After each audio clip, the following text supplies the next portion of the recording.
अम्मा का फैसला। कमला के घर उसकी सहेली शांति आई है। उसने कहा, आज बड़े दिनों बाद मैंने चाव से खाना खाया है। सच, माँ की याद आ गई। तभी कमला बोली, वाह, तब तो तू हर रविवार मेरे घर आ जाया कर। मेरे पति 6 महीने के लिए कंपनी के काम से विदेश गए हैं। हम दोनों मिलकर गप्पे लड़ाएंगे। मैं घर में बोर हो जाती हूँ। शांति ने जवाब दिया, प्रत्येक रविवार को यहाँ आना नामुमकिन है। खैर, पहले एक बात बता, ये बूढ़ी मेड जो तेरे घर में खाना बनाती है, महीने का कितना लेती है? बहुत टेस्टी खाना बनाती है। मैं तो हाथ चाटते रह गई।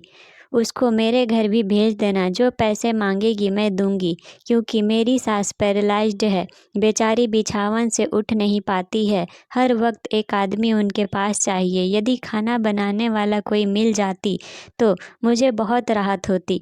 शांति अपने मन की बात कमला को सुनाई।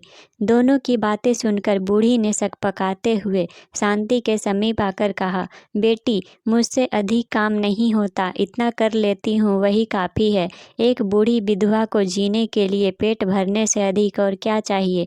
ऐसे में शांति बोली, कोई बात नहीं अम्मा, आप मेरी सहेली के घर को बढ़िया से संभालते रहिए। मैं किसी को ढूंढ लूँगी।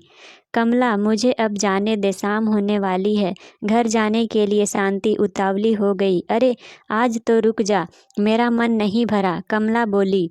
शांति कुछ सोचते हुए जवाब दी, नहीं, मेरी सास मेरा इंतज़ार कर रही होगी। वो सिर्फ मेरे हाथ से दवा खाना पसंद करती है। अपने बेटे से कहती हैं, तू बहुत हड़बड़ा कर दवा खिलाता है। बहू को देख, कितना बढ़िया बच्चों की तरह फुसला कर मुझे दवा खिलाती है। तभी सिसकने की आवाज़ आई। ओह, क्या हुआ आपको? बताइए अम्मा। शांति से उसके आंसू देखे नहीं गए। तुरंत बूढ़ी के पास जाकर उसने मधुरता से पूछा, कुछ नहीं बेटी, इन आंसुओं का क्या भरोसा कब टपक पड़े। बूढ़ी ने आंसू पोंछते हुए जवाब दिया, अरे खड़ी होकर यहाँ नौटंकी क्यों करती हो? जाओ जल्दी से काम निपटाओ, रसोई में बहुत काम पड़े हैं।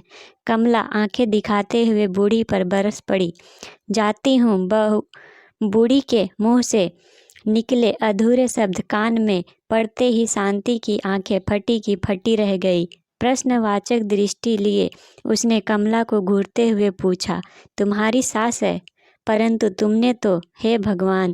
शांति के अप्रत्याशित सवाल से कमला का सिर लाज के मारे लटक गया। वह भूत बन खड़ी रही। पति की माँ को तुमने नौकरानी बना डाला।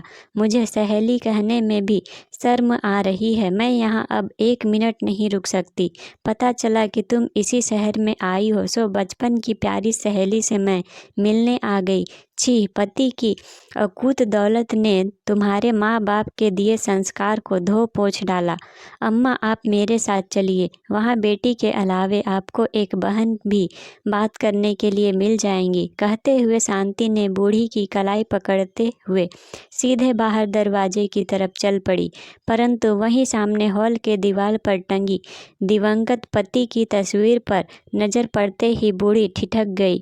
बाहर से आ रहे तेज हवा के झोंके के कारण फोटो धड़ाम से गिर गया। उसका शीशा चकनाचूर हो गया, लेकिन कागज की तस्वीर पर खरोंच तक नहीं लगी।